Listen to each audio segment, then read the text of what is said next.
They called me the Emperor's accountant. I had never fired a weapon in service to the throne, never set foot on a battlefield, never seen an enemy of mankind except in picked captures. Yet in 9 years of maintaining recruitment, logistics for Subsector Gothic, I had sent more souls to their deaths than most company commanders would in a lifetime of war. 347,612 conscripts. I knew the exact number because I logged every single one. I was proud of that precision. But when I found a recruitment order for a world that would not experience the crisis justifying its tithe for another 6 months, I realized the Imperium had taught me to count bodies without ever teaching me to count the cost. When does efficiency become atrocity? My name is Hadrian Vex, Senior Logistical Clerk, 3rd rank, Departamento Munitorum Recruitment Division. And this is how I learned that every number in my ledgers had been screaming. The recruitment archive occupied the eastern wing of the Administratum complex on Phaedrus Tertius, a world whose only purpose was processing human beings into military assets. The chamber where I worked was maintained at precisely 14 degrees Celsius, cold enough to preserve the parchment records that stretched back 6 centuries, cold enough that my breath formed small clouds as I cross-referenced manifests in the dim light of lumens suspended from chains bolted into the rockcrete ceiling. The air smelled of dust and sanctified machine oil, that particular mixture unique to places where ancient machinery and human bureaucracy merged into something, neither fully mechanical nor fully alive. My routine had not varied in 9 years. I arrived at the archive 34 minutes into the 6th hour, precisely when the morning prayer bells finished their litany.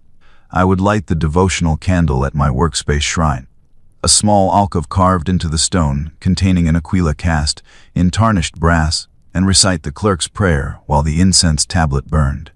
Grant me precision in your service, clarity in my duty, and steadfastness in my faith that every soul accounted serves your divine will. The prayer took exactly 90 seconds. I had timed it. Then the work began. Planetary tithe assessments arrived via courier servitors, sealed documents bearing the stamps of 17 different administrative departments, each requiring verification against population census data, industrial output reports, and existing military commitments. I would break the seals, unfold the parchment, and begin the process of transforming worlds into numbers. Calistan Secundus owed 40,000 conscripts this cycle. Verification population 7 million, industrial classification tertiary. No existing guard commitments, assessment approved. I stamped the document, logged it in the master ledger, and filed it in the appropriate archive drawer. Next document. Next world. Next 40,000 lives converted into a line item. The Emperor required soldiers. The Imperium provided them. I ensured the mathematics balanced. This was holy work. I shared the archive with 3 other clerks, though we rarely spoke beyond the necessary technical exchanges. Maris worked the casualty reports, maintaining records of which regiments required replacement conscripts. Velith processed transport logistics, calculating cargo capacity and routing. Krieg, the most senior among us, handled special tithe assessments, the urgent requests that bypassed normal procedure. We were components in a mechanism larger than ourselves, each performing our function with the devotion the Emperor demanded. During the 6th hour of each day, we would take our meal in the small refectory adjacent to the archive. The food was standard administratum ration, compressed protein bars that tasted of nothing, weak recaf that barely deserved the name, and nutrient paste squeezed from tubes marked with purity seals. I did not mind. The simplicity kept my focus sharp. Maris would sometimes attempt conversation, observations about the increasing casualty rates from the Damocles, Gulf Crusade, or speculation about why certain worlds seem to provide conscripts far beyond their assessed quotas. I would respond politely but minimally. Idle speculation was not our purpose. Accuracy was. My supervisor, Proctor Secundus Revel, A woman who had served the Millennium for 47 years would inspect my work weekly. She moved through the archive with the slow deliberation of someone who had verified 1,000,000 documents and found meaning in their precision. Her augmetic right eye would wear and click as she scanned my entries, cross-referencing against her internal cogitator, searching for discrepancies that never materialized. "Your faith makes your work flawless, Vex," she told me once, her organic eye regarding me with something that might have been approval. "You understand that service is devotion, and devotion is measured in accuracy." I believed her. I believed all of it. The Imperium stood against the darkness. Chaos, Xenos, heretics, all the manifold threats that sought to extinguish humanity's light. Every conscript I logged was another weapon pointed at that darkness. When I processed a tithe assessment for 80,000 souls from a hive world, I did not think of individuals. I thought of regiment strength, combat effectiveness, strategic necessity. The numbers were not people. They were resources allocated to holy purpose. I had been taught this in my training, reinforced through 9 years of service, and confirmed by every superior who reviewed my work. There was comfort in the routine, certainty in the procedure. Each morning I arrived to find new documents waiting. Each evening I departed knowing my duty was fulfilled. The archive bells marked the hours. The Emperor's Aquila watched from my shrine, and the ledgers grew heavier with humanity's sacrifice. I slept well, dreamless sleep, the rest of the righteous. But small wrongnesses had begun accumulating in the margins of my awareness. Details that did not quite align, but which I had not yet permitted myself to examine. Files with blank justification fields marked, classified, see annexes, where no annexes existed. Tithe assessments that seemed disproportionate to planetary populations. Occasionally, in the hour between shifts, I would hear fragments of conversation from Krieg Station. Phrases like, accelerated schedule, and pre-approved quota, that seemed to suggest decisions made before circumstances warranted them. I did not investigate these inconsistencies. Investigation implied doubt, and doubt was the first step toward heresy. My duty was to process documents according to procedure, not to question why those documents existed. The Departmentum Millennium spanned the galaxy, contained ranks of administrators whose authority and knowledge exceeded mine by magnitudes I could not fathom. If something seemed unusual, it was because my understanding was incomplete, not because the system contained flaws. This certainty sustained me until the morning conscript, batch 7799 Tertius arrived. The transport manifest came through standard channels, sealed and stamped, requiring my verification before the conscripts could be processed into regimental assignment. I broke the seal at 47 minutes into the 9th hour, unfolded the parchment, and began the routine cross-reference. Batch 7719 Tertius, Origin World Valdris IV, Conscript County 12,347. Justification. Emergency tithe to address catastrophic casualties in the Mordian 47th during the Gold Stars offensive. I logged the numbers into my ledger, then pulled the corresponding planetary file to verify. Valdris IV, Hive World. Population 43 million, industrial output classified as secondary manufacturing. Previous tithe assessment 3 years prior. 8,000 conscripts. Current assessment appeared proportional to population. Everything seemed in order.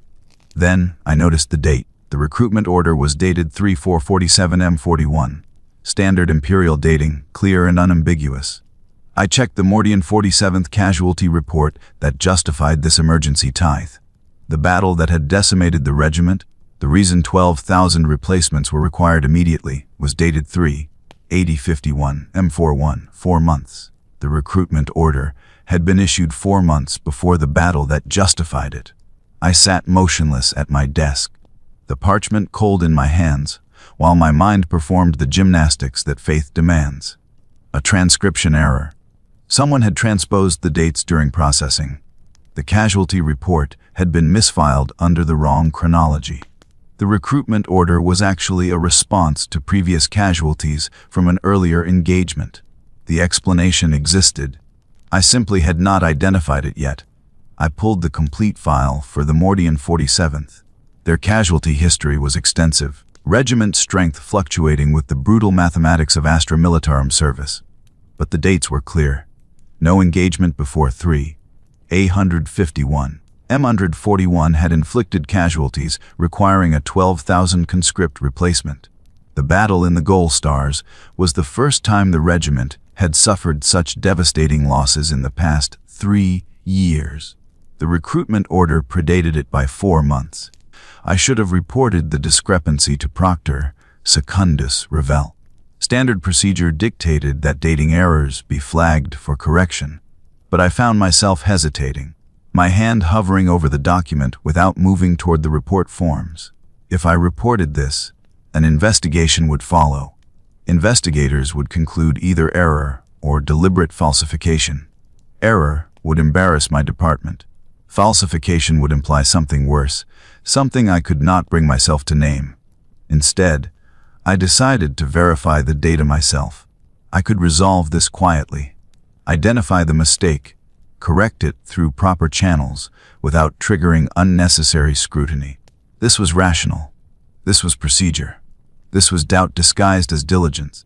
I spent the remainder of that day cross-referencing the Valdris IIV recruitment against every possible source of error. I checked the original transmission logs to see if the date had been corrupted during Vox transfer. I verified the encryption keys to ensure no data had been scrambled. I examined the seal to confirm authenticity. Every verification confirmed what I did not want to accept. The recruitment order for Valdris IV had been issued 4 months before the event that supposedly justified it. The archive closed at the 17th hour. I remained until the 18th, working by the light of a single lumen while the servitors cleaned the outer chambers. When I finally departed, the document was returned to its file, logged as verified and approved. I had signed my name to the processing form. I had done my duty. I did not sleep well that night. The next morning I arrived early, 31 minutes into the 6th hour, before the prayer bells completed their sequence. I went immediately to the restricted archives, the section containing historical recruitment data accessible only to clerks of 3rd rank or higher. I needed context. I needed to understand whether the Valdris IV discrepancy was unique or part of a pattern. I had simply never noticed.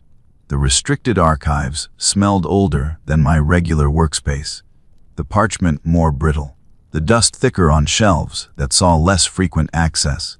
I pulled files at random, worlds I recognized from recent tithe assessments, and began comparing recruitment orders against the justifications listed. Theremin Secundus recruitment order dated 3/002 M-41 for emergency tithe the following Orc incursion. Orc incursion report dated 3/2/29 M41, 7 months, Castellan Prime. Recruitment order dated 2/8/91 M41 for plague outbreak requiring population replacement. Plague outbreak confirmed by Departamento Munitorium Biologist survey dated 3/017 M41, 14 months. Kilios Vi. Recruitment order dated 3/334 M41 for heretical uprising suppression. Heretical uprising investigated and confirmed by Arbits dated 3/4/41 M41, 107 days. The pattern was not universal. Many files showed proper chronology. Recruitment following justified cause by appropriate intervals. But approximately 1 in 7 assessments I examined showed the same impossible timing. Recruitment orders predating their justifications by weeks, months, sometimes more than a standard year. I sat on the cold rockcrete floor of the restricted archives, surrounded by parchment that suddenly felt heavy with accusation, and tried to construct an explanation that would preserve my faith. Perhaps the Munitorum possessed predictive models, statistical algorithms that could forecast which worlds would experience crises requiring emergency recruitment. Perhaps higher authorities had access to intelligence that identified threats before they materialized. allowing pre-positioned recruitment to respond instantly when crisis emerged. Perhaps there were strategic reasons I could not comprehend with my limited clearance. The explanations felt thin, insufficient, but I clutched them regardless. The alternative was acknowledging that recruitment orders were being issued not in response to need, but according to some other principle I could not yet identify. I returned the files to their shelves and departed the restricted archives before anyone noticed my presence. The morning bells were ringing the 8th hour. I was late for my shift. Proctor Secundus Ravel regarded me with her augmetic eye as I entered, the mechanical lens focusing with its characteristic whir and click. "You appear troubled, Vex," she said, her voice carrying neither concern nor accusation, merely observation. "Is your work proceeding according to standard?"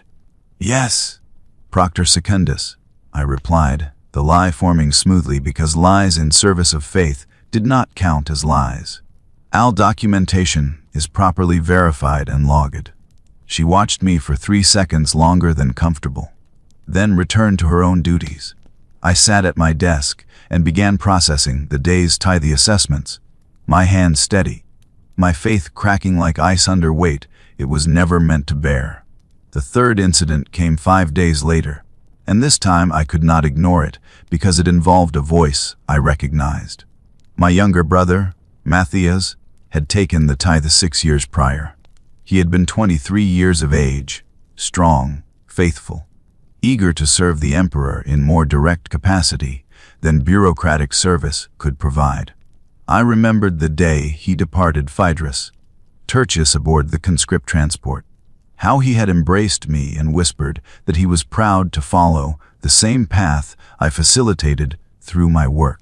"You send us where we're needed, Hadrian," he had said. "That's just as important as pulling the trigger." I had not heard from him since. Vox communication between Munitorum clerks and active guard regiments was technically possible, but practically discouraged. I knew only that he had been assigned to the Phaedrus 19th Infantry, a line regiment with standard deployment rotation. I assumed he was alive, because I had not processed his casualty report. The assumption proved incorrect. I was verifying transport manifests when I noticed a requisition for casualty processing from the Phaedrus 19th. The regiment had been effectively destroyed during an engagement on Gaia's world, losses exceeding 94% of combat strength. Survivors had been folded into the Phaedrus 23rd. The casualty list was extensive, running to 47 pages of names, ranks, and causes of death logged in the brutal efficiency the Munitorum demanded. My hands moved through the pages automatically, processing without reading until my eyes caught a name that made my breath stop in the cold archive air. Vex Matthias. Rank Guardsman.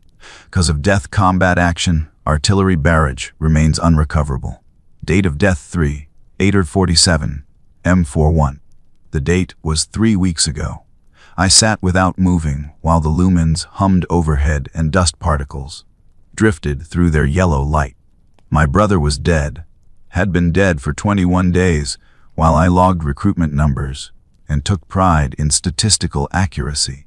Somewhere on a world I would never visit, whatever remained of Matthias was buried in mud or ash, or had simply ceased to exist, atomized by weapons whose technical specifications I could have found in the Munitorum archives if I desired.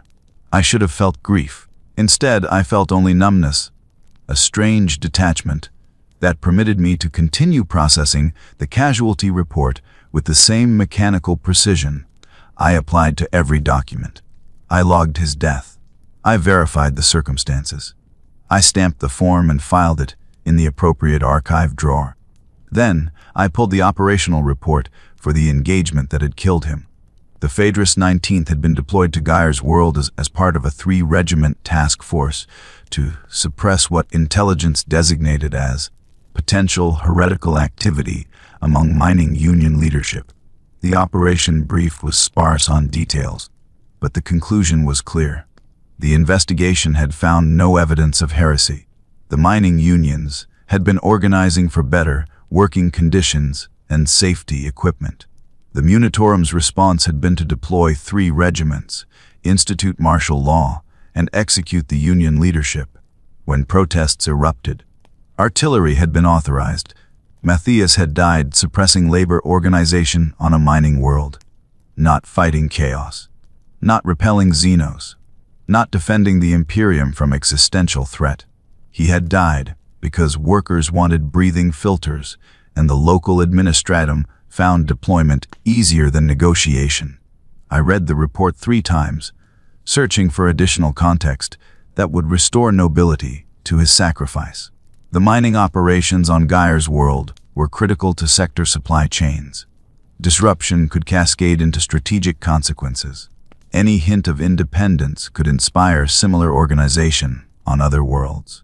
The decision to deploy military force had been made by authorities with far greater understanding of complex sector politics than I possessed. The rationalizations collapsed under their own weight. My brother had died for administrative convenience. I returned to my desk and continued processing tithe assessments, my hands steady, my face composed, while something fundamental fractured behind my eyes. The work continued because the work always continued. 34,000 conscripts from Mordia Septimus. Approved. 18,000 from Brontium Reach. Approved. 12,000 from Valdris IV. Approved. 347,612 conscripts. Now I knew what at least one of those numbers had cost. Over the following weeks, I began a different kind of work alongside my official duties. I would arrive earlier, depart later, spending time in the restricted archives, cross-referencing recruitment orders against operational reports. I told myself I was searching for evidence that would restore my faith, proof that the discrepancies I had identified were aberrations in an otherwise righteous system. The Emperor protected. The Imperium endured. My doubt was weakness requiring correction through evidence, but evidence accumulated in the wrong direction. I discovered that worlds experienced recruitment tithes according to schedules that bore no relationship to crisis.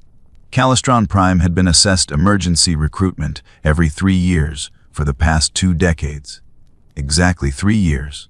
The justifications varied: orc incursions, worker rebellions, suspected chaos corruption. But the timing was precise as a chrono. Not responses to unpredictable events, but calendar entries programmed into administrative procedure. I found operational reports where the emergency justifying recruitment had been resolved before conscripts even arrived. The threat eliminated, crisis averted, but the conscripts processed into regimental service anyway because the tithe had already been authorized, and reversing it would create administrative complications. I discovered that certain worlds provided conscripts far below their assessed quotas, worlds whose leaders held noble titles or maintained trade relationships with powerful rogue traders. Their shortfalls were compensated by over-recruiting from worlds whose leaders lacked political influence. The mathematics balanced on paper. The reality was that privilege bought exemption, purchased with the bodies of the powerless. The pattern that emerged was not corruption.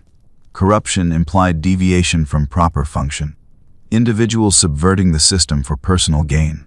What I discovered was the system functioning exactly as designed. The Imperium did not recruit soldiers in response to need. It maintained a constant flow of conscripts, according to predetermined quotas, then manufactured justifications for those quotas after the fact. Every recruitment order I had processed in 9 years had been a lie. Not lies told by corrupt individuals, but lies embedded in the structure itself. Systematic falsification so normalized that most administrators never questioned it, because questioning was not their function. I had been taught to verify dates, not investigate whether those dates corresponded to reality. I had been trained to ensure documentation was properly stamped and sealed, not whether that documentation reflected truth. I sat in the restricted archives at the 20th hour of a day. I should have finished at the 17th. Surrounded by evidence, I wished I had never sought, and finally permitted myself to think the thought I had been avoiding. The Imperium manufactured crisis to justify recruitment. It created the desperation it claimed to respond to. My hands were shaking. I pressed them flat against the cold rockcrete floor until they steadied. The Emperor protected. The Emperor protected. The phrase had been drilled into me since childhood, repeated in prayers and hymns and official communications until it became background noise in my consciousness. But what if the Emperor protected by permitting horror? What if his protection manifested not through benevolence, but through calculated cruelty designed to maintain order through perpetual fear? I needed to speak with someone who understood the system at higher levels than I could access through documents alone. I needed someone who could provide the context that would either restore my faith or confirm its destruction. I needed to speak with Proctor Secundus Revell.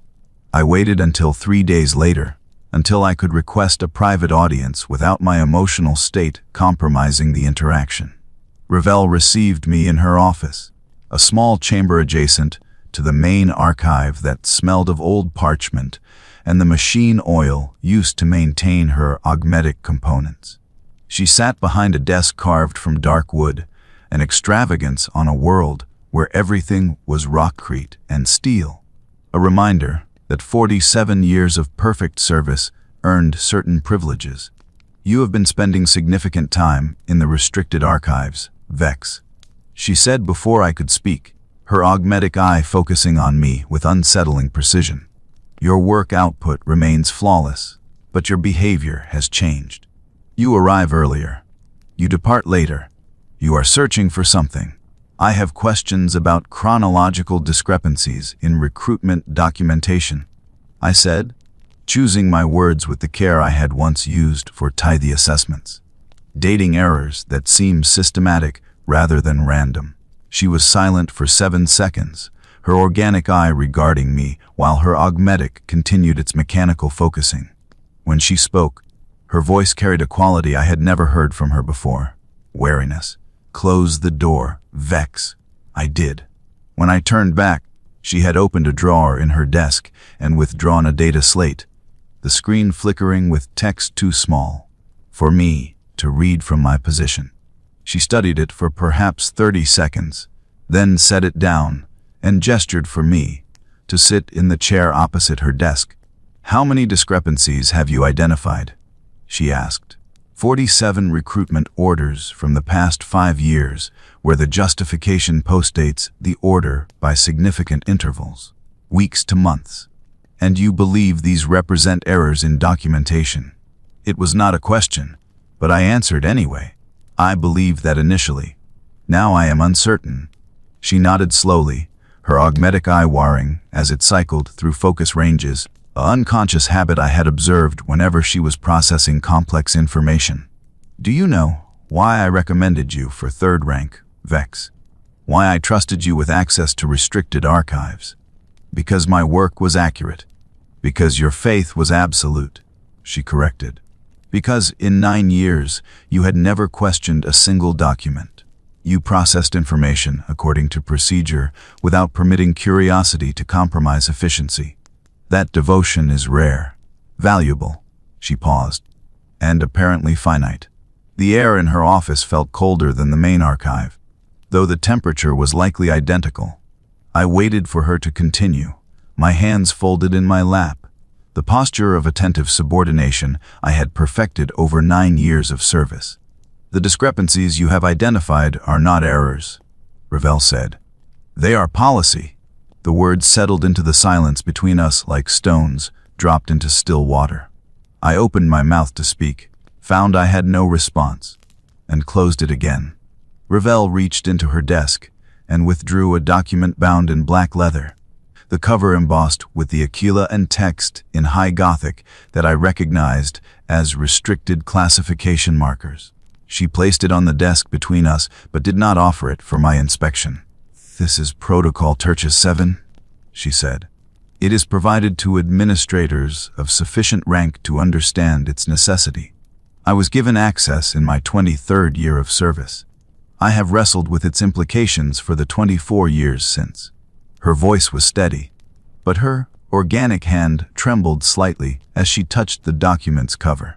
It outlines the principles governing Imperial recruitment policy across 17 subsectors, including our own.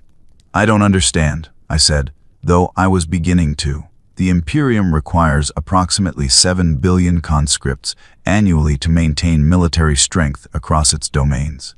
Ravel explained, her augmetic eye fixed on my face while her organic eye drifted to the document. That number is not responsive to immediate threats. It is structural. The Astra Militarum functions as designed when fed a constant supply of personnel. Recruitment infrastructure, training facilities, transport logistics, all of this requires predictable flow.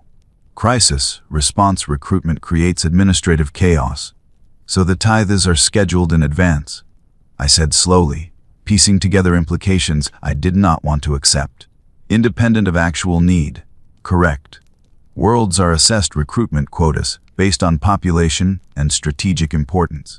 Those quotas are scheduled years in advance, timing staggered to ensure continuous supply.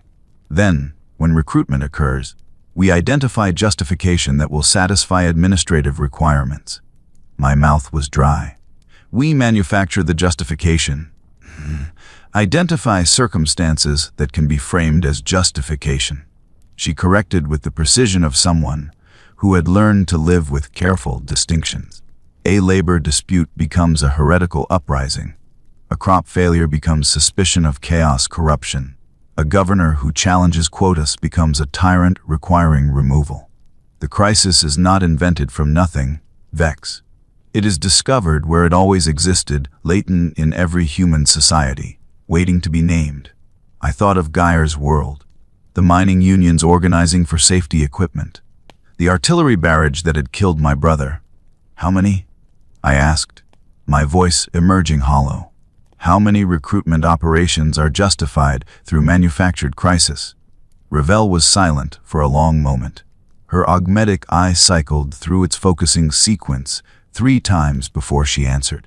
The protocol does not provide statistics. From my own experience processing documentation, I would estimate between 40 and 60%. 40 to 60%. 347,612 conscripts logged during my service. Perhaps 200,000 had been recruited under false pretenses. 200,000 souls torn from their worlds because administrative efficiency required constant supply. This is heresy, I whispered. No. Ravel's voice was sharp, cutting through my dawning horror with the authority of 4 decades service. This is necessity. Do you understand what would happen if Imperial recruitment responded only to immediate crisis? The infrastructure would collapse.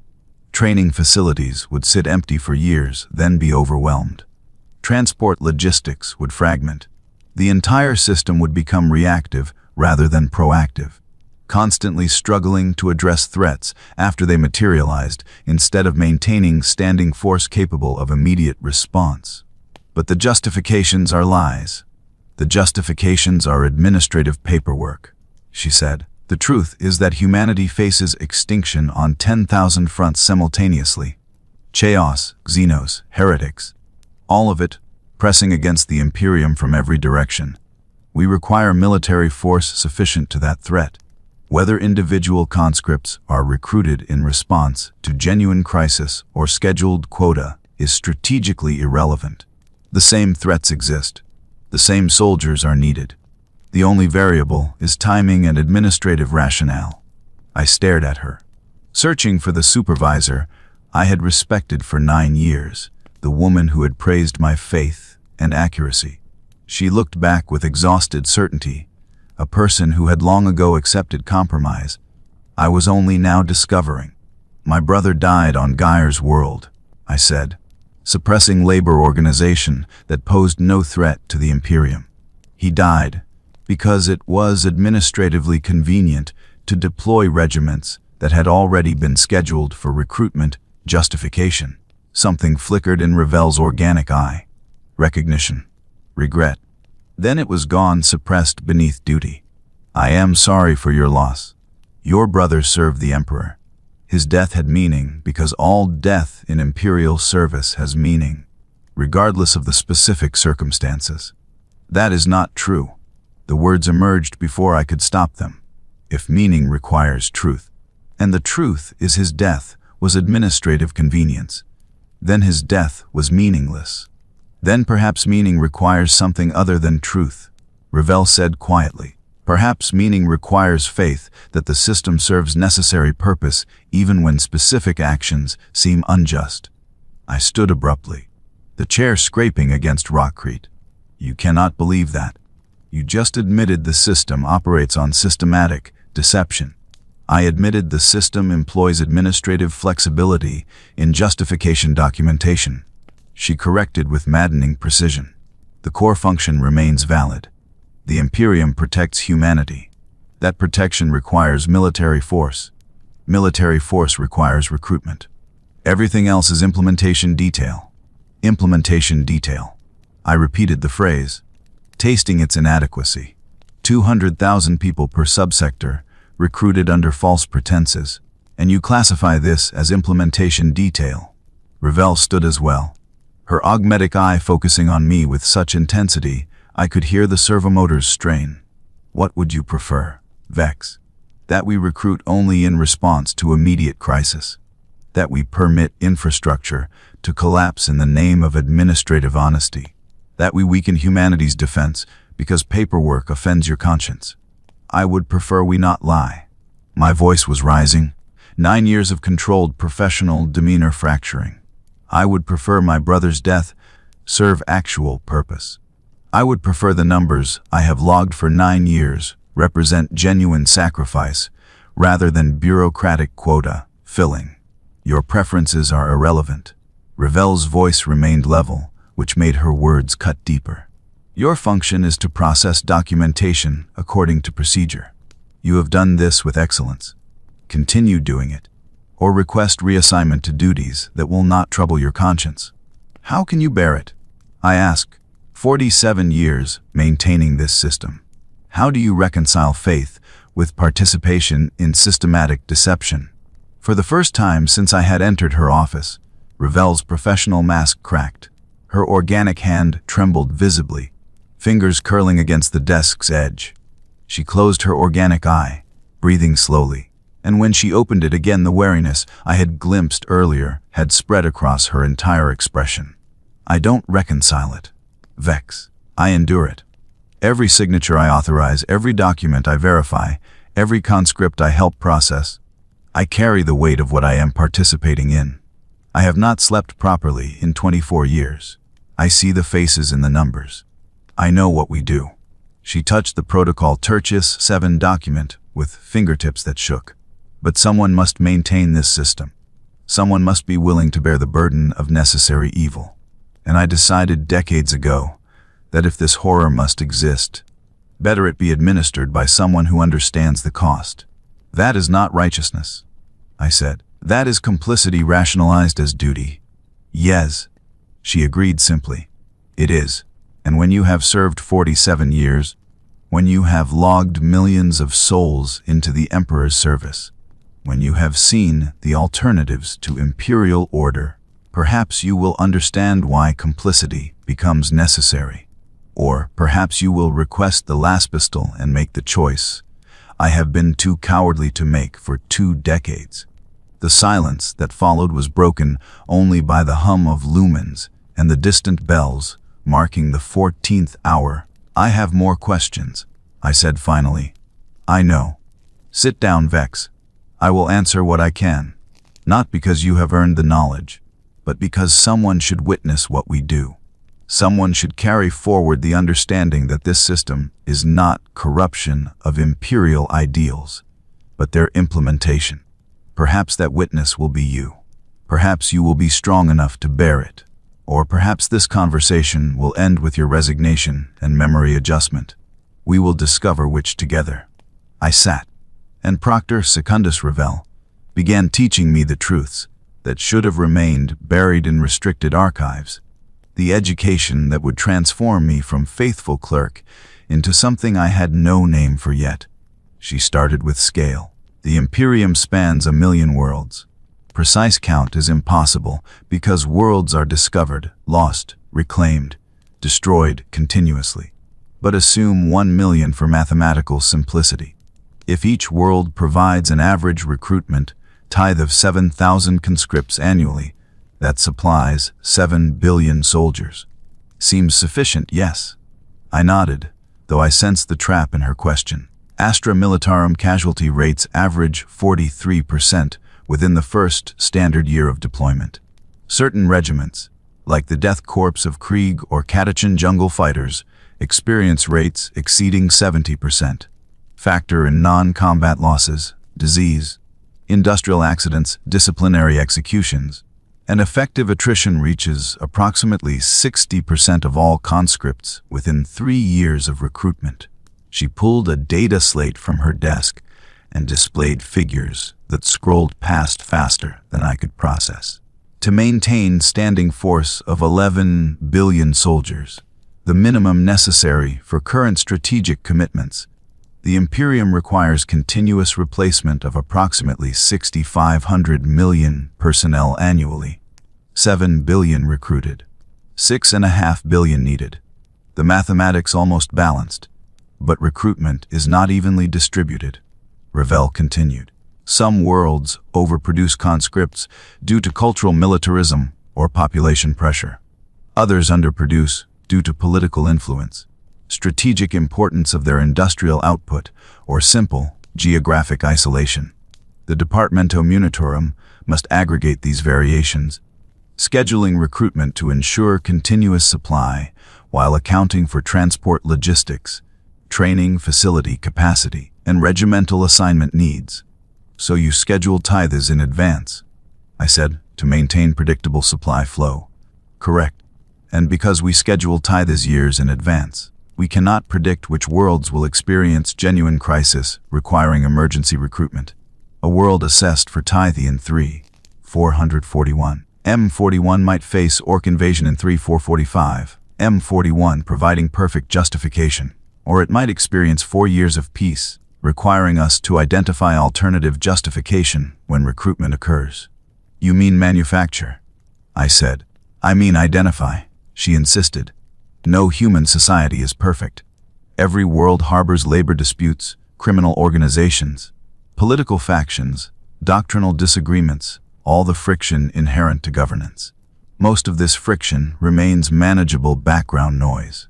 But when recruitment is scheduled, we examine these background elements and determine which can be elevated to crisis status. I thought of the mining unions on Geyer's world, workers requesting safety equipment, elevated to heretical uprising. You transform normal social friction into justification for military intervention, would transform latent instability into managed crisis. Ravel corrected. Because if we permit instability to remain latent, it grows unchecked until it becomes genuine threat. Better to address potential heresy before it becomes actual heresy. Better to suppress independence movements before they inspire sector-wide rebellion. Better to maintain fear of imperial authority than permit comfort that breeds sedition. That is circular reasoning, I said. You create crisis to justify recruitment, then use that recruitment to suppress crisis you created. No. Her voice was sharp again. We identify worlds where crisis will inevitably occur, then intervene while it remains manageable. The alternative is waiting until entire planetary populations fall to chaos, until orc empires consolidate unchallenged, until human societies fragment into barbarism. We practice preventive medicine on galactic scale. Sometimes that medicine involves cutting away tissue before infection spreads. Tissue, I repeated. You mean people, I mean populations, she said. Individual suffering is tragic. Collective extinction is unthinkable. Someone must be willing to choose the former to prevent the latter. The logic was seductive. I could feel it pulling at me, offering framework that would restore order to the chaos my doubt had created. Except that the Imperium faced impossible choices. Except that administrators like Ravel made those choices with full knowledge of their cost. Accept that my brother's death, meaningless in isolation, gained meaning through contribution to larger pattern of prevention and control. I could accept this. I could return to my desk, process tithe assessments according to procedure, and live with the understanding that systematic deception served necessary purpose. Millions of administrators across the Imperium made this choice daily. Ravel had made it for 47 years. The system functioned because people like us were willing to bear the weight of what we knew. But then I thought of the dates. The recruitment orders that predated their justifications not by days or weeks, but by months or years. Time gaps that could not be explained by preventive intervention. That spoke instead to predetermined scheduling uncorrelated with any crisis whatsoever. You showed me 47 discrepancies from 5 years of records, I said slowly. But I only examined files from the restricted archives. What if I examined all recruitment documentation from the past decade? How many discrepancies would I find? Ravel's augmetic eye stopped its focusing cycle. The sudden stillness was more alarming than its constant movement. You would find that Protocol Tertius 7 is implemented more frequently than my estimates suggested. How frequently? Vex. This serves no purpose. You understand the system's logic. Additional statistics will not change the fundamental necessity. How frequently? I repeated. She was silent for 9 seconds. Then she reached into her desk and withdrew a second data slate, this one displaying figures that made my stomach clench. Subsector Gothic implements Protocol Tertius 7 for 83% of all recruitment operations. Sector-wide average is 79%. Galaxy-wide estimates are unavailable due to classification restrictions, but internal projections suggest similar proportions, 83%. Not 40 to 60% as she had initially claimed. Not half the recruitment operations, but the vast majority. Nearly every conscript I had logged in 9 years had been recruited under manufactured justification. 347,612 souls and fewer than 60,000 had been genuine responses to actual crisis. You lied to me, I said. 10 minutes ago you told me 40 to 60%. I told you my estimate from personal experience, Ravel said, which was intentionally conservative to ease you into reality. Yes, I lied. I have been lying for 47 years. To superiors. Subordinates myself. That is the nature of this service. And the preventive intervention justification? I asked. The argument that we identify latent crisis before it becomes actual threat. How much of recruitment operates on that principle versus simple quota filling? Ravel closed her organic eye. When she opened it, the wariness had deepened into something resembling despair. Honestly, I don't know anymore. The protocol provides framework for identifying justifiable intervention, but implementation varies by sector, by administrator, by how many glasses of Amasec I consume the night before approving documents. Some operations genuinely target emerging threats. Others target convenient populations for regiments that need replacement conscripts. The line between prevention and convenience blurred decades ago, and I stopped trying to distinguish them because the distinction became irrelevant to my function. Your function being processing human beings into military assets according to predetermined quota. Yes, she said simply. That is my function. That is your function. That is the function of 17,000 administrators across this subsector, all of whom maintain the recruitment infrastructure that supplies the Astra Militarum. We are complicit. We are necessary. These facts coexist without contradiction because the Imperium requires both to survive. I stood again, but this time I did not raise my voice. The anger had burned through, leaving only cold clarity in its wake. You are asking me to accept that the system I have served faithfully for 9 years operates primarily through deception. That the numbers I log with such precision are largely fiction. That my brother died not in service to genuine necessity, but to satisfy administrative quota. You are asking me to accept this and continue serving. Yes, Ravel said. That is exactly what I am asking. Because the alternative is that you abandon your post, and we replace you with someone less capable, less conscientious, someone who will process these same quotas with less care and more suffering. Your doubt does not change the system, Vex. It only changes your relationship to it. You can serve while understanding the cost, or you can retreat into ignorance and faith. There is no third option that involves continuing to breathe. The threat was implicit but clear. Clerks who could not reconcile knowledge with duty represented security risks. Memory adjustment was standard procedure for those who knew too much and lacked sufficient dedication, or simply execution. If memory adjustment was deemed insufficient, how do you bear it? I asked again, genuinely wanting to understand. Not the moral weight. I understand you have rationalized that, but the practical daily horror of knowing that every document you verify represents lives destroyed for administrative convenience. Ravel looked at me with an expression I finally recognized as pity. I don't bear it, Vex. I endure it. There is a difference. Bearing implies strength. Endurance is simply refusal to stop. Every morning I light the devotional candles and recite prayers I no longer believe. Every day I process documentation I know to be fundamentally dishonest. Every evening I return to my quarters and consume enough amasec to let me sleep without dreaming. This is not strength.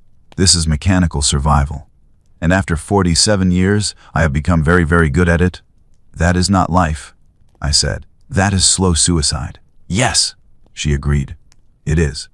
But it is suicide in service to the Imperium, which makes it holy sacrifice, no different than battlefield death. The Emperor protects, Vex. Even those who protect him by maintaining systems he would perhaps not recognize as righteous. Someone must be willing to corrupt themselves so others can remain pure. I chose that burden decades ago. Now you must choose whether to join me or whether to request the alternative. I looked at this woman who had supervised my work for 9 years, who had praised my faith and accuracy, who had recommended me for advancement. I had believed she represented the best of imperial service, dedication perfected through decades of experience. Now I saw her as she truly was, a broken person maintaining broken system through sheer refusal to acknowledge that broken things should be discarded rather than perpetuated. I need time to consider, I said. You have until the morning. At the 6th hour bells, you will report to my office and inform me whether you continue service with full knowledge of what that service entails. If you choose to continue, we will discuss your expanded access to restricted protocols. If you choose otherwise, we will discuss alternative arrangements. Do you understand? Yes, Proctor Secundus. Then you are dismissed. I suggest you spend the evening in prayer or drink. Both have their uses. I departed her office and walked through the archive in a daze, past my desk where unprocessed tithe assessments waited, past the shelves containing 9 years of documentation I now understood to be elaborate fiction, past the devotional shrine where I had lit candles every morning while believing my service was righteous. The evening bells were ringing the 18th hour. I had 12 hours to decide whether to become what Ravel had become, or to request the last pistol and whatever mercy it represented. I did not return to my quarters. Instead, I went deeper into the restricted archives, to sections I had never accessed despite possessing the clearance. If I was going to make this decision, I would make it with complete understanding of what I was choosing between. The deepest archives contained recruitment implementation reports dating back 2 centuries, detailed assessments of how Protocol Tertius 7 had evolved from theoretical policy to standard procedure. I pulled files at random and began reading by the light of a single lumen, surrounded by parchment that smelled of dust and crimes documented with bureaucratic precision. I learned that Protocol Tertius 7 had been instituted in M40, 234 by Lord Commander Macharius during his reorganization of imperial military logistics. The original intent according to the primary text, was to create predictable recruitment flow that would prevent the boom and bust cycles that had plagued earlier crusade efforts. Regiments formed in response to immediate crisis often lacked proper training, suffered from inadequate equipment, and collapsed under first contact with serious opposition. Scheduled recruitment allowed for systematic training, proper equipment allocation, and strategic placement of military assets. The early implementation reports showed conservative application. Scheduled recruitment accounted for approximately 20% of conscript flow, supplementing crisis response recruitment rather than replacing it. Justification documentation remained honest. Worlds recruited on schedule were documented as such, with annotations explaining strategic necessity of maintaining training infrastructure during peacetime. But administrative honesty proved insufficient to political reality. Governors whose worlds were recruited during peacetime objected to the tithe, arguing their populations should not bear military burden when no immediate threat existed. Legal challenges accumulated. Administratum adjudicators ruled in favor of planetary governors in 43% of cases, creating precedent that threatened to fragment the entire scheduled recruitment system. The solution, documented in a report dated M4718, was elegant and horrifying. Rather than defend scheduled recruitment as legitimate policy, the Departamento Millennium began generating post facto justifications that would satisfy legal requirements. Labor disputes became heretical uprisings. Political dissent became sedition. Crop failures became evidence of chaos corruption. The recruitment continued on schedule, but paperwork now showed response to genuine crisis rather than administrative necessity. The practice spread, sector by sector, subsector by subsector. Administrators adopted the justification fabrication protocol because it eliminated legal challenges and simplified their work. Governors could not object to recruitment justified by documented crisis. Populations could not resist tithes authorized by apparent necessity. The system became frictionless, efficient, perfect. By M41-003, approximately 500 years before my service began, Protocol Tertius 7 had become standard procedure across 17 subsectors. The original documentation explaining the fabrication was reclassified, restricted to administrators of sufficient rank to understand its necessity. Lower-ranking personnel processed documents according to procedure without understanding the systematic deception underlying every assessment they verified. I had been that lower-ranking personnel for 8 years and 11 months before doubt cracked my certainty. I pulled casualty reports, cross-referenced with recruitment justifications, searching for pattern in how manufactured crisis translated into actual military deployment. What I found was worse than I had anticipated. Regiments recruited under fabricated justification were not simply inserted into strategic reserve or deployed to genuine crisis zones elsewhere. They were deployed to suppress the very crisis that had justified their recruitment. Mining union organization on Geyer's world became heretical uprising, requiring military suppression that killed my brother along with thousands of workers who had wanted nothing more than breathing filters. Political dissent on Castellan Prime became sedition, resulting in orbital bombardment that sterilized 3 cities and provided convenient training exercise for newly recruited artillery regiments. The cycle was self-reinforcing. Manufactured crisis justified recruitment. Recruited forces suppressed manufactured crisis, validating the original justification retrospectively. Populations witnessed imperial military might deployed against their own people, learned that resistance was futile, and submitted to future tithes without objection. The fear became self-perpetuating, requiring less actual violence as generations passed and collective memory reinforced obedience. This was not corruption of imperial ideals. This was imperial ideals implemented with ruthless efficiency. The Imperium did not maintain order through justice or benevolence.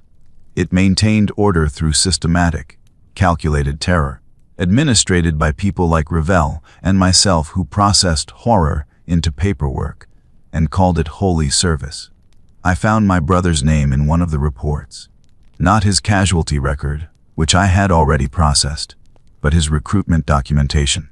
Matthias Vex, conscripted as part of Phaedrus' 19th Infantry recruitment cycle, scheduled 6 years prior to his actual conscription date. The justification for the Phaedrus 19th recruitment had been elevated gang violence requiring military peacekeeping intervention. I pulled the corresponding investigation reports. Gang violence on Phaedrus Tertius had indeed increased in the months preceding recruitment, but the increase was statistically insignificant compared to normal crime patterns. More relevantly, the investigation notes included commentary suggesting the violence spike had been encouraged by undercover arbits, provocateurs who had infiltrated local gangs and instigated conflicts that could be documented as justifying military intervention. My brother had been conscripted into a regiment whose justification for existence had been manufactured by imperial authorities deliberately provoking gang violence on our homeworld. He had then been deployed to suppress worker organization that posed no threat to the Imperium, dying in service to administrative convenience twice over. Once when recruited, once when killed. I sat on the cold rockcrete floor, surrounded by evidence of systematic atrocity, and finally understood what Revel had meant when she said she did not bear the weight, but endured it. This knowledge could not be borne. It could only be endured, or it could destroy you. There was no accommodation possible, no rationalization sufficient to transform this horror into something compatible with human conscience. The system was designed to break people. First, it broke populations, grinding them into conscripts through calculated terror. Then it broke the administrators who maintained that terror, forcing them to choose between complicity and death. And finally, it broke anyone who discovered the truth, presenting them with the same impossible choice. Revel had offered me, become a monster or cease to exist.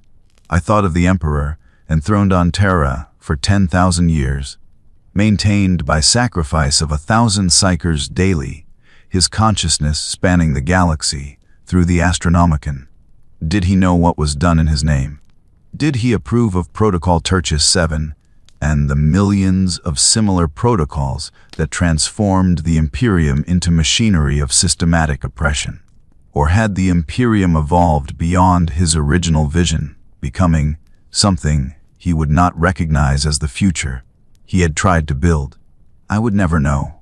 The Emperor was silent, had been silent for millennia, his will interpreted by priests and administrators who shaped their interpretations to justify whatever served institutional perpetuation.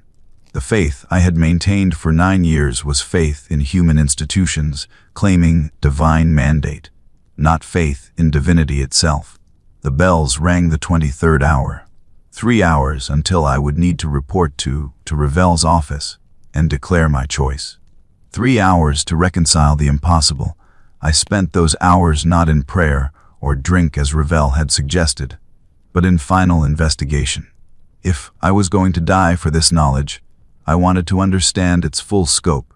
I wanted to map the entire system before choosing whether to serve it or reject it. I accessed deployment records for regiments recruited under Protocol Tertius 7 across the past decade, tracking where those regiments had been sent after formation. The pattern was clear and damning.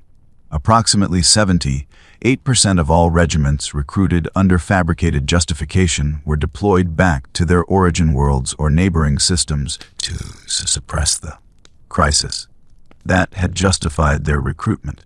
The remaining 22% were deployed to actual combat zones, thrown into meat grinder campaigns where their lack of genuine combat motivation contributed to casualty rates exceeding 90% within first year. The Imperium was not simply recruiting soldiers. It was recruiting executioners who would suppress their own populations, or cannon fodder to be consumed in battles that served strategic purposes they would never understand.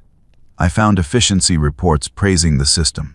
Governors who had initially objected to scheduled recruitment now supported it enthusiastically once they understood that recruited regiments could be deployed to eliminate political opposition, suppress labor organization, or intimidate populations into compliance.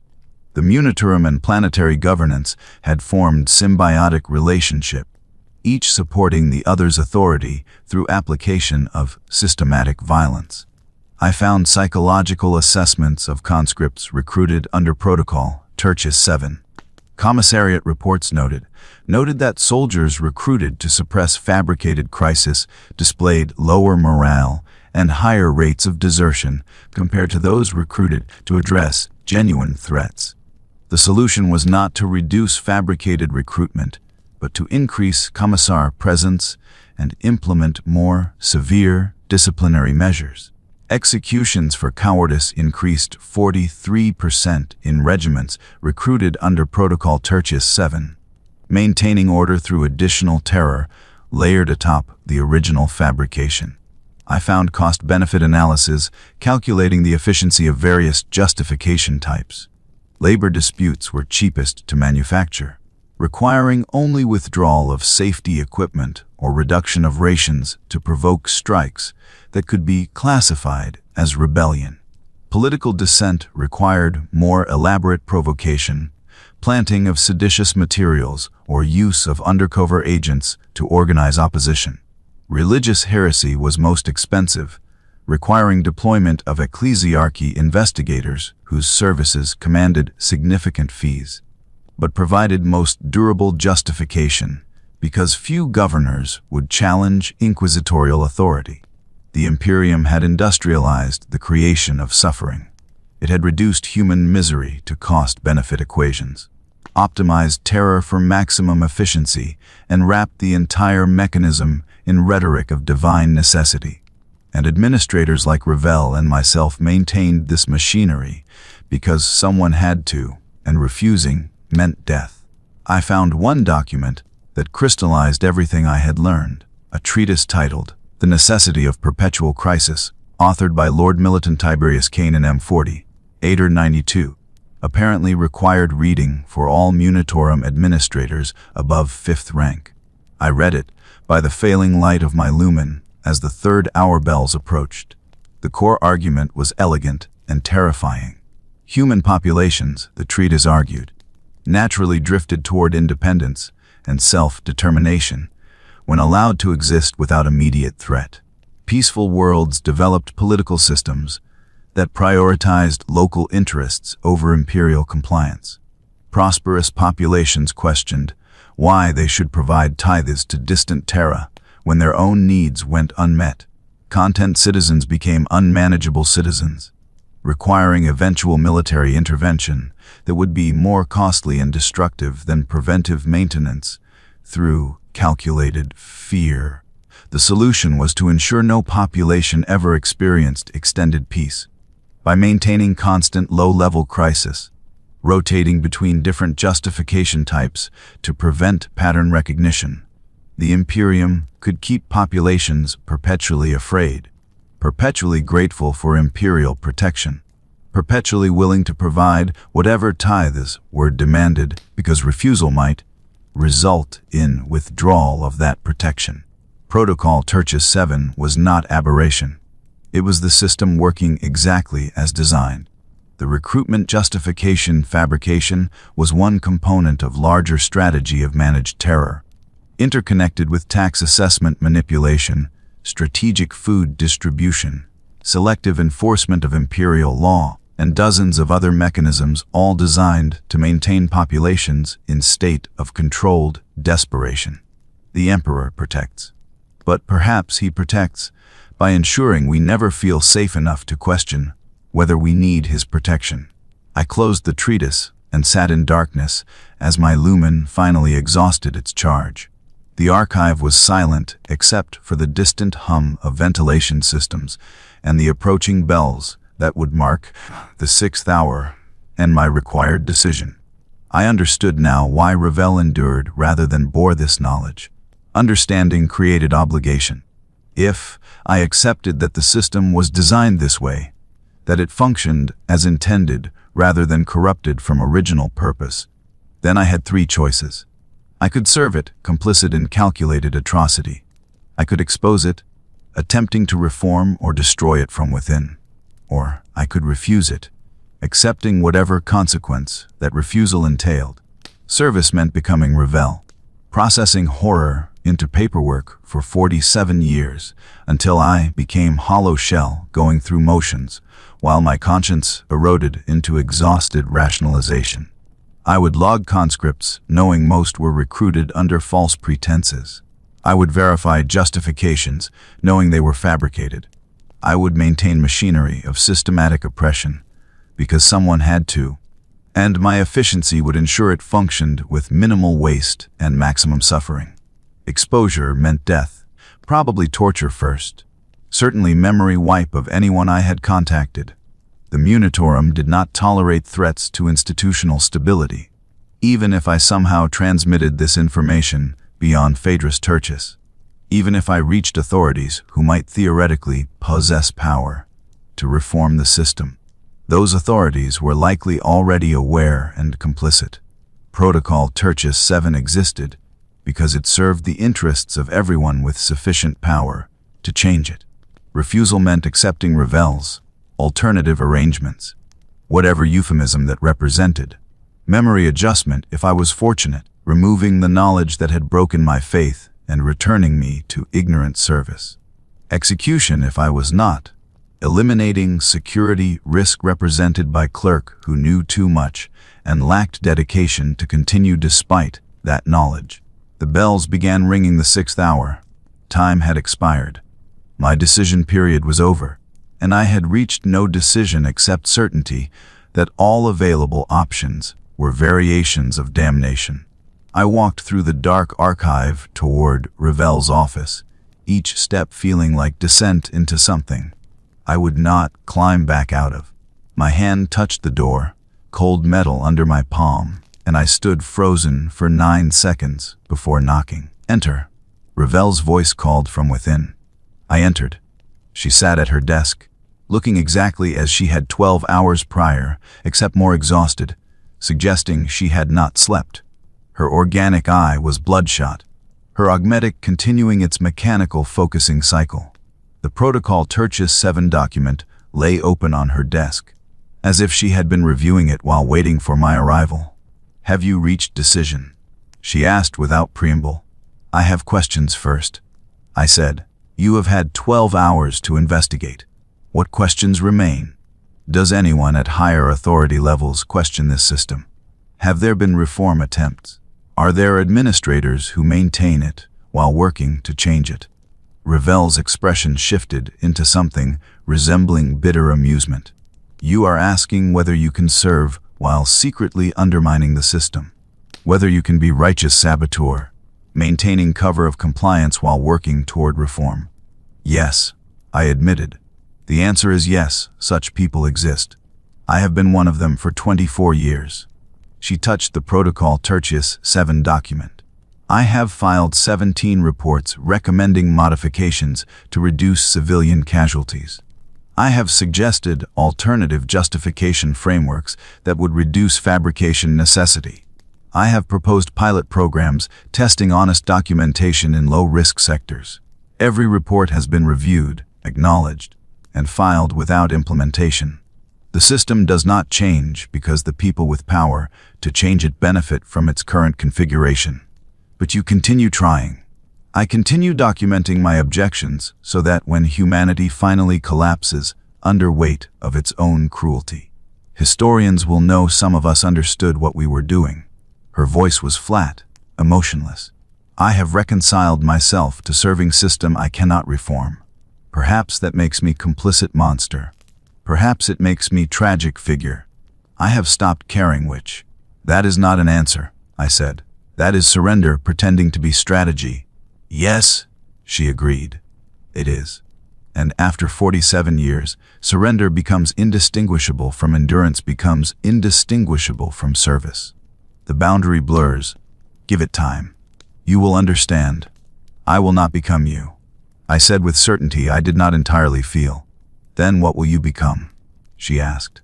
Martyr who accomplishes nothing except your own erasure. Reformer who files reports no one reads. Faithful servant who processes documents while telling yourself you are working toward future change that will never arrive. Choose your damnation, Vex. They are all available.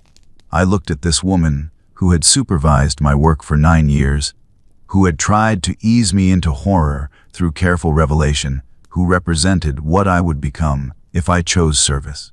And I realized that my choice had been made not in the past 12 hours, but in the moment I had first noticed the dating discrepancy and decided to investigate instead of ignore. I choose refusal, I said. Ravel closed her organic eye when she opened it. Something that might have been relief flickered across her expression before duty reasserted itself. Then you understand the consequences. I understand that I will die and that my death will change nothing. I understand that the system will continue, administered by someone less troubled by its implications than I am. I understand that my refusal is meaningless gesture in the face of galactic scale machinery. I cannot affect. I kept my voice steady. But meaning requires truth, Proctor Secundus. You taught me that when you explained that my brother's death had meaning, because it served necessary purpose. If that was true, then my death has meaning because it preserves something the system requires me to surrender. And what is that? She asked quietly. The understanding that complicity is not inevitable, that someone can choose integrity over survival. That 9 years of faithful service does not obligate me to 47 years of conscious participation in atrocity. I paused. You are broken, Proctor Secundus.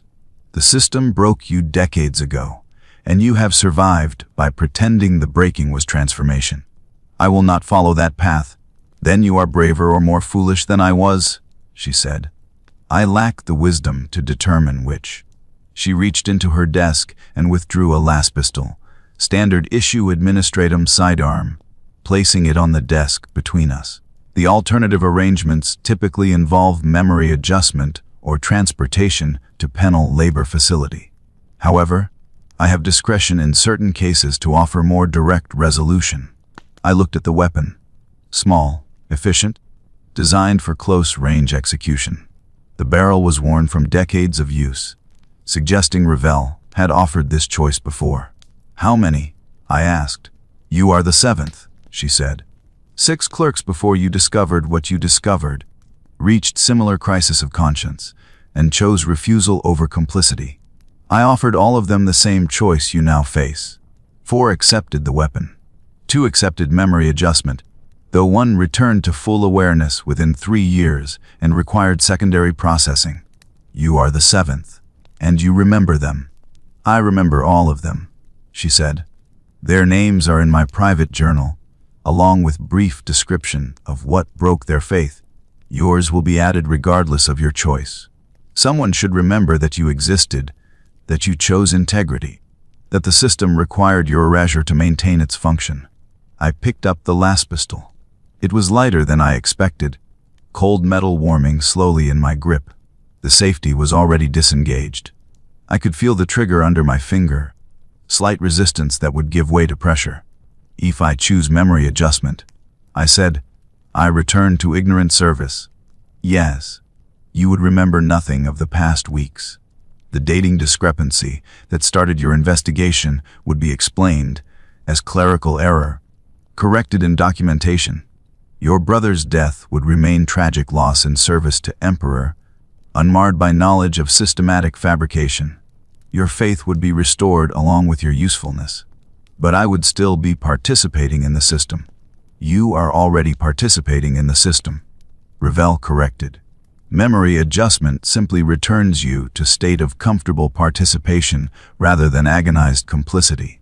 Many consider this mercy. Mercy would be dismantling the system, I said. Mercy would require power neither of us possess. She touched the Protocol Tertius 7 document again. We are components in mechanism. Vex. We can function, malfunction, or stop functioning. Those are the available states. I thought of my brother, proud to serve the Emperor in more direct capacity than bureaucratic service could provide.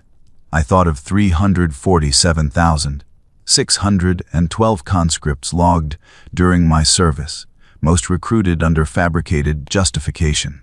I thought of Ravel's journal containing names of 6 clerks who had chosen integrity over survival.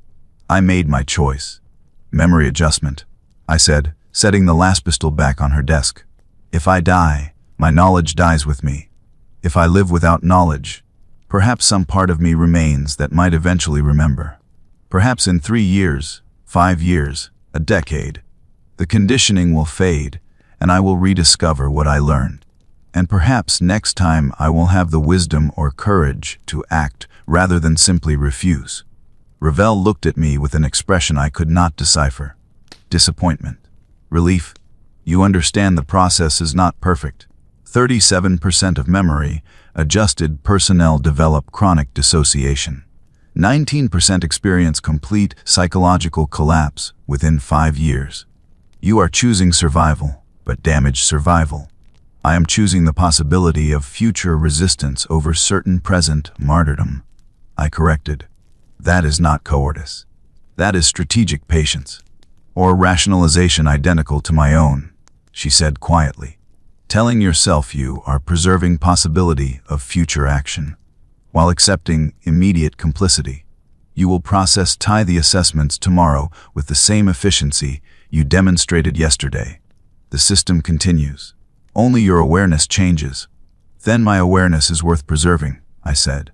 Even if locked behind conditioning, even if inaccessible to my conscious mind, the knowledge exists. Memory adjustment is not elimination. It is suppression. And suppressed memories have tendency to resurface. Ravel was silent for 8 seconds. Then she nodded slowly. I will authorize the procedure. You will report to the Medica facility at the 12th hour. The process takes approximately 6 hours.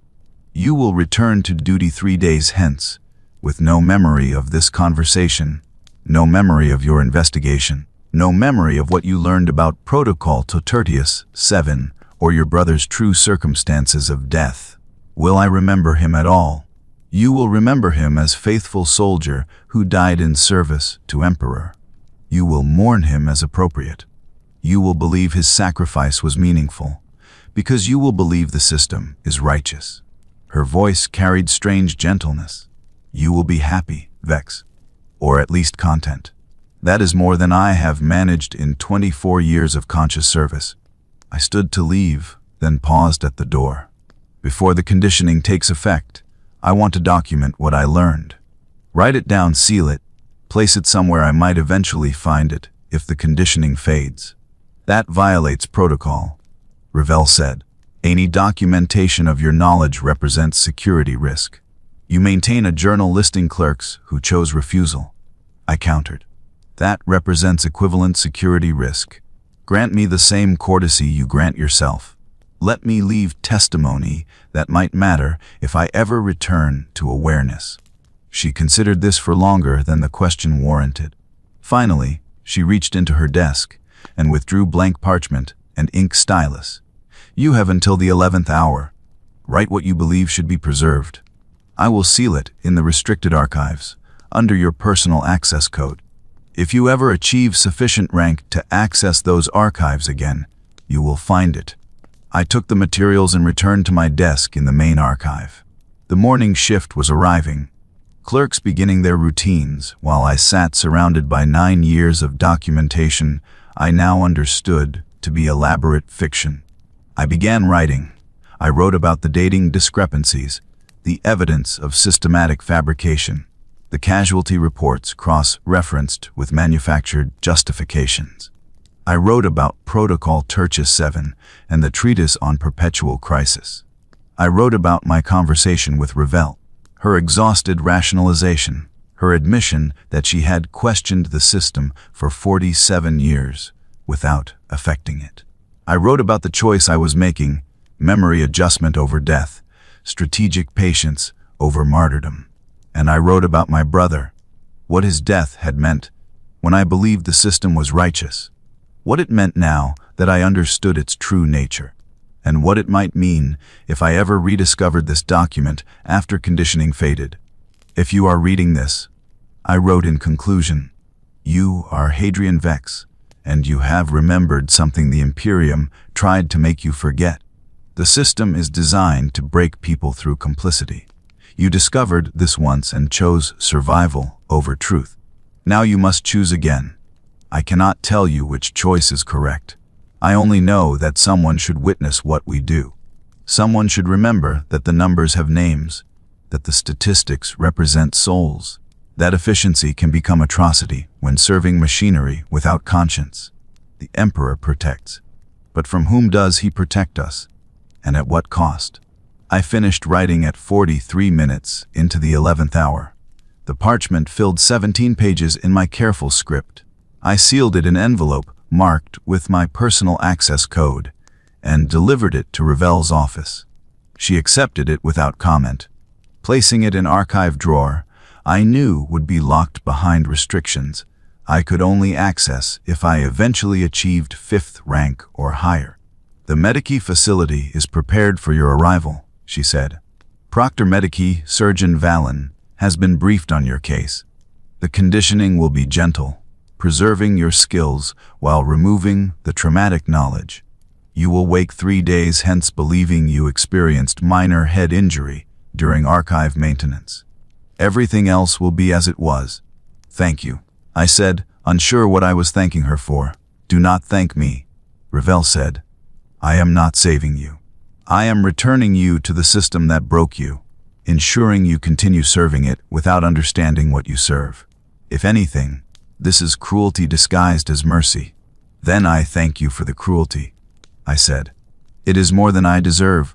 I left her office and walked through the administratum complex toward the Medici facility, through corridors lined with servo skulls, and past devotional alcoves where morning prayers were being recited by clerks, beginning their shifts.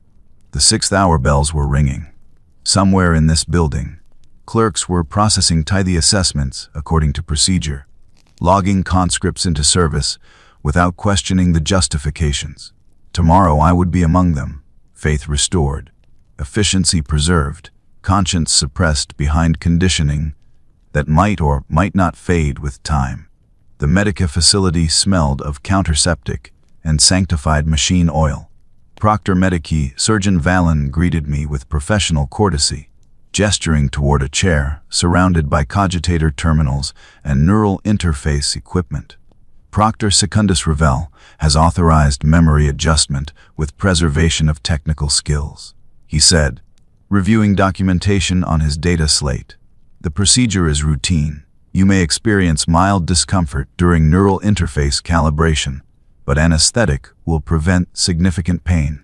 I sat in the chair. Valen attached electrodes to my temples, activated cogitator sequences I did not understand, and began speaking in technical terminology that washed over me like tide.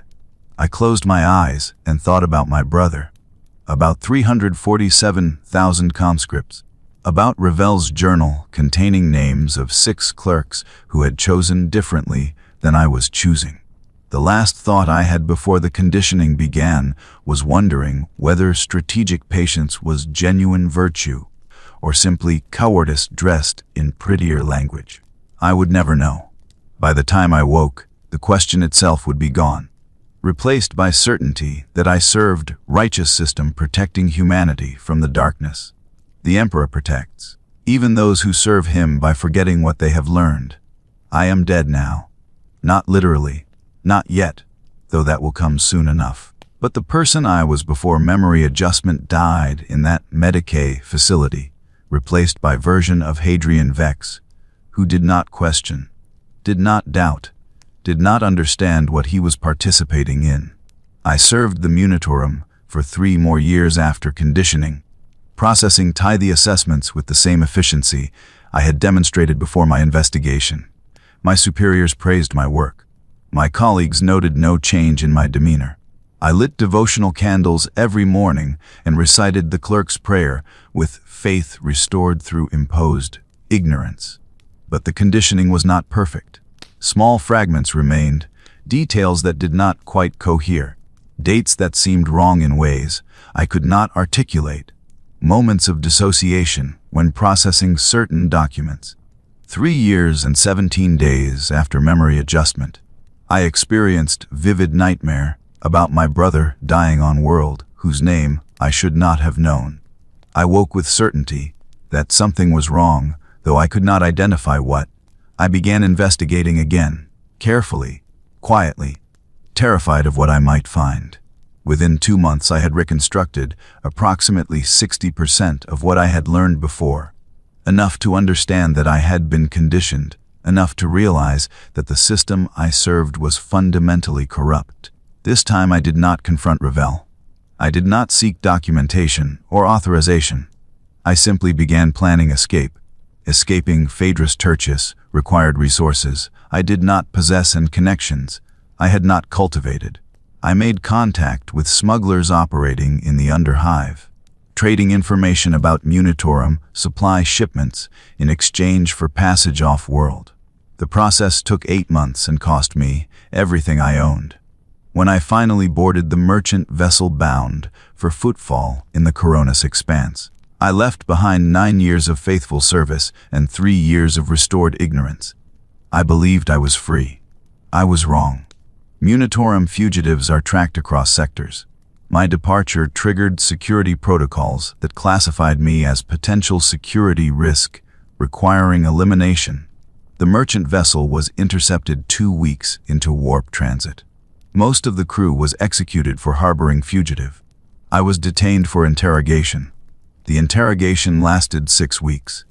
They wanted to know what I had discovered, who I had told, what threat I represented to operational security. I told them everything because resistance was pointless. They would extract the information regardless of my cooperation, and honesty might reduce the suffering involved. When they finished, they gave me choice identical to what Ravel had offered years before: memory adjustment or execution. This time I chose differently. This time I requested the last pistol, understanding that strategic patience had failed, that the system could not be reformed from within. That survival without integrity was not survival, but slow dissolution of whatever made resistance valuable. They denied my request. Memory adjustment was cheaper than execution, and I represented valuable data point regarding conditioning efficacy. They returned me to Phaedrus Tertius, processed me through secondary memory adjustment that would theoretically be more durable than first, and reassigned me to duties in logistics processing rather than recruitment to reduce risk of pattern recognition, triggering third breakdown. I served another 2 years in this diminished capacity, managing supply chain documentation rather than processing conscripts. The work was simpler, less troubling, easier to perform without questioning. My faith remained stable because the documents I processed did not directly involve the protocol Tertius 7 mechanisms that had shattered my certainty twice before. But conditioning is suppression, not elimination.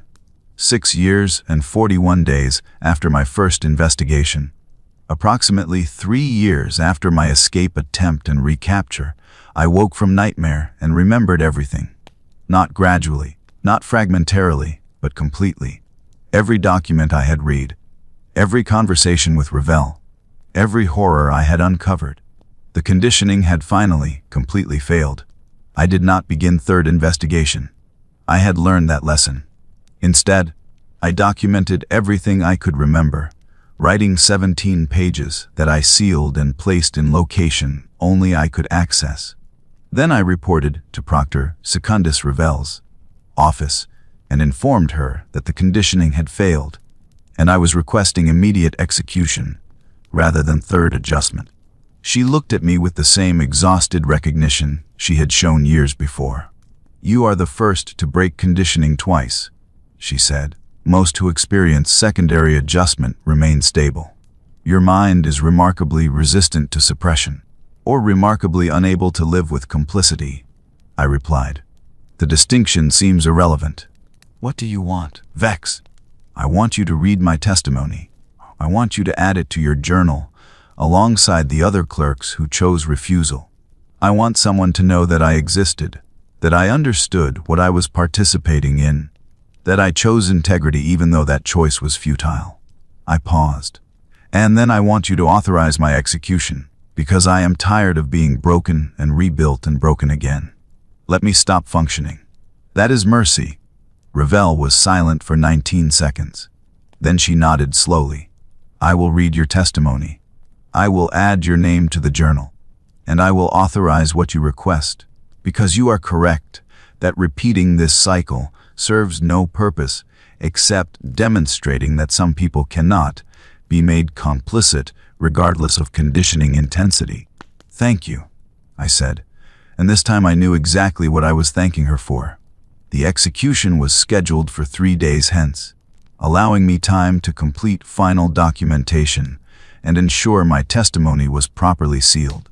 I spent those 3 days writing this narrative, explaining my transformation from faithful clerk to broken fugitive to executed dissenter. Someone should understand the full arc, the complete journey from certainty through doubt, to comprehension, to choice to consequence. If you are reading this, you have found my testimony. Perhaps you are clerk who has begun noticing discrepancies. Perhaps you are administrator who already knows what I learned but seeks confirmation. You are not alone in your horror. Perhaps you are historian centuries hence, examining records from period humanity might eventually acknowledge as shameful. Whoever you are, understand this. The system is designed exactly as I have described. Protocol Tertius 7 is not corruption, but policy. The Imperium maintains order through calculated terror administered by people like me, who process horror into paperwork. Complicity is not inevitable, but resistance is futile. I discovered this 3 times, was suppressed twice, and finally chose execution over 4th cycle of breaking and rebuilding. I do not know if the Emperor protects. I do not know if the Imperium is necessary evil or simply evil pretending necessity. I only know that I could not bear to serve it any longer while understanding its true nature. My death changes nothing. Someone will replace me. The system continues. But my death preserves something I value more than survival. The knowledge that I chose integrity when integrity cost everything. My name is Hadrian Vex. I served as senior logistical clerk, 3rd rank, Departamento Munitorum Recruitment Division. I logged 347,612 conscripts during my initial service, most recruited under fabricated justification. I broke conditioning twice. I attempted escape once. I documented truth 3 times. And in 3 days I will accept execution rather than serve system that requires me to forget what I have learned. I am complicit. I am victim. These facts coexist without contradiction. But I am also witness, and this testimony is my final service. Not to the Imperium, but to truth that might outlive us both. The Emperor protects. But perhaps, sometimes, protection requires we protect ourselves from what claims to protect us. Perhaps survival bought through complicity costs more than survival is worth. Perhaps there are horrors beyond death, and serving systems like Protocol Tertius 7 represents one of them. I go now to face execution with strange calm. I am tired. The breaking and rebuilding and breaking again have exhausted whatever strength maintained my consciousness through repeated suppression. But I am grateful that my final act is choice rather than compliance, refusal rather than service, testimony rather than silence. Remember me. Remember what I learned.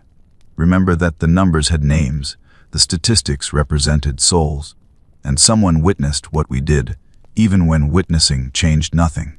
Remember that 347,612 is not a number. It is 347,612 people, each with name, history, family, dreams, all processed into military service for machinery that may or may not deserve their sacrifice. Remember that I could not bear the weight of that knowledge. Remember that I died trying to be something other than cog in machinery of systematic oppression. Remember, the Emperor protects. But from whom, and at what cost? The bells are ringing the 6th hour. Time to report for execution. My last thought is wondering whether my brother would be proud or ashamed of the choice I have made. I will never know. But I will die believing that some questions are worth asking even when answers cannot change what comes after. My name is Hadrian Vex, and these are the numbers that